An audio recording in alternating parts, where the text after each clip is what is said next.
Saudara-saudari dan adik-adikku yang terkasih dalam Tuhan, dalam bacaan-bacaan yang kita dengarkan hari ini kita ditunjukkan bagaimana kita bisa menjaga kesetiaan. Dalam bacaan pertama, Yosua menunjukkan cara untuk menanamkan kebanggaan rohani dan syukur akan karya baik Allah, yaitu dengan menceritakan sejarah keselamatan, lalu ditutup dengan menunjukkan bukti keselamatan itu yang masih bekerja dan masih orang-orang Israel rasakan. Mereka dapat tinggal di negeri, di kota atau di rumah yang tanpa perlu mereka bersusah payah membangunnya, karena itu karunia Allah.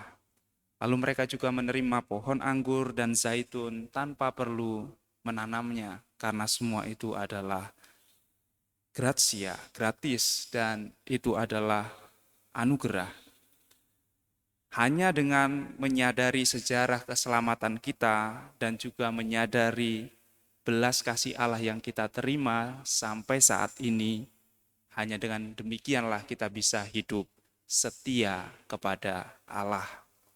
Maka dalam Injil, Tuhan Yesus juga menegaskan kehendak Allah tentang keutuhan keluarga.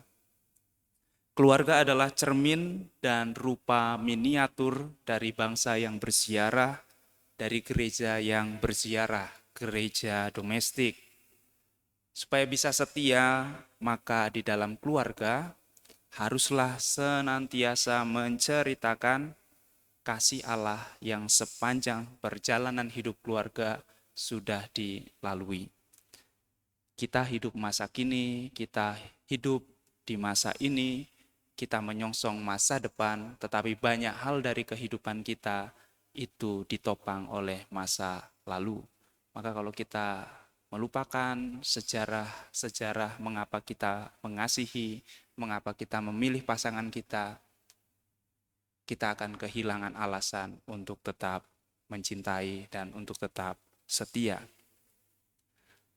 Maka menyadari pasangan, menyadari saudara, menyadari anak sebagai anugerah yang tanpa harus kita pesan kepada orang tua mereka bahwa pasanganku nanti harus rambutnya lurus, nggak bisa dipesan ya, tidak bisa seperti memesan sesuatu.